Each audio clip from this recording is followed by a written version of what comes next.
Okay, Stanton, thanks for joining us on Sports Daily. Firstly, how are you? I'm good, thanks. Can't complain. What have you been up to these days? Well, a bit of business, a bit of football, a bit of TV, a bit of everything, But as long as football is part of my life, I remain sane. Good point. Let's talk about football. Kaizer Chiefs, obviously, lots of people, we were talking about this earlier, lots of people remember you from your time at Kaizer Chiefs. What did you make of their season? I think Kaizer Chiefs had an indifferent season. They were mostly inconsistent. But if you take the holistic look at Kaizer Chiefs, it's a new coach. There's quite a few key players that left this season. Steve Compella managed to take the team to 2 finals. They've ended in the top 8.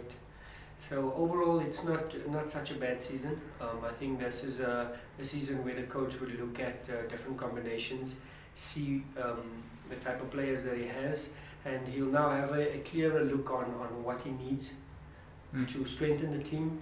And I think the second season is the best, is going to be a little better for Kaizer Chiefs. And also taking into account that especially when your defense is not right, everything else doesn't fall through. So Steve's going to have a very easier season next season. Once you won the championship, it's very difficult to defend it.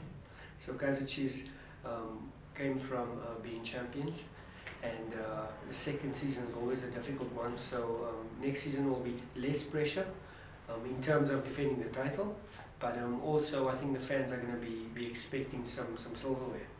Obviously, it's International Week this weekend, Bafana in action. After doing so well in the qualifiers and going to Equatorial Guinea and disappointing there, obviously falling out in the group stages, and then following that up with a really disappointing campaign this far, and losing to Mauritania. How disappointed have you been with Bafana? Look, it's not going to help by us batting Bafana and Coach Shakes and his team. As South Africans, we need to get behind it. We realize that we're in a crisis.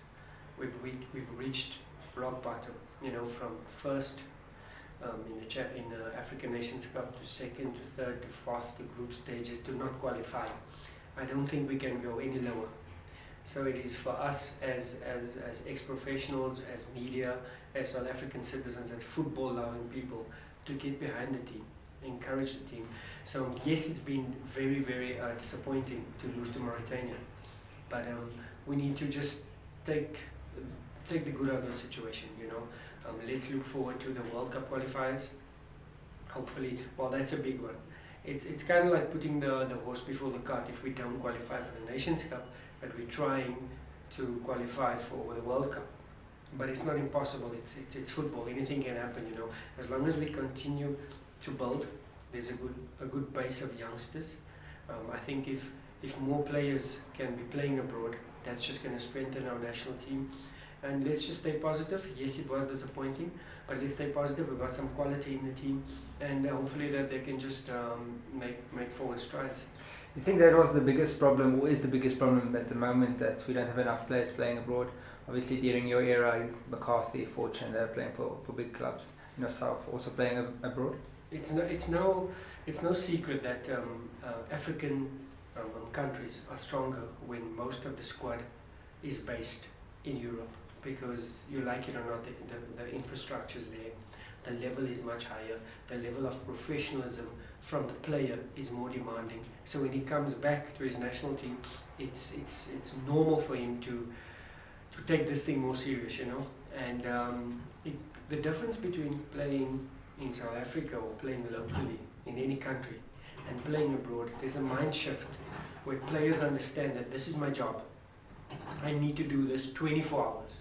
It's not about training 2 hours a day, going home and relaxing with my friends and my family.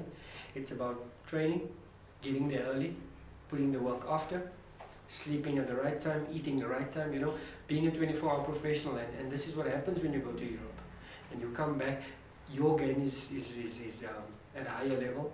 So if you're playing with 11 guys that's at that level, automatically the level just shifts up. And South Africa has all the attributes. We've got all the players with all the ability to do that. We've done it in the past, so I see no reason why we shouldn't do it again, and more players must aspire to play in Europe. Cool. Thank you very much, Stanton.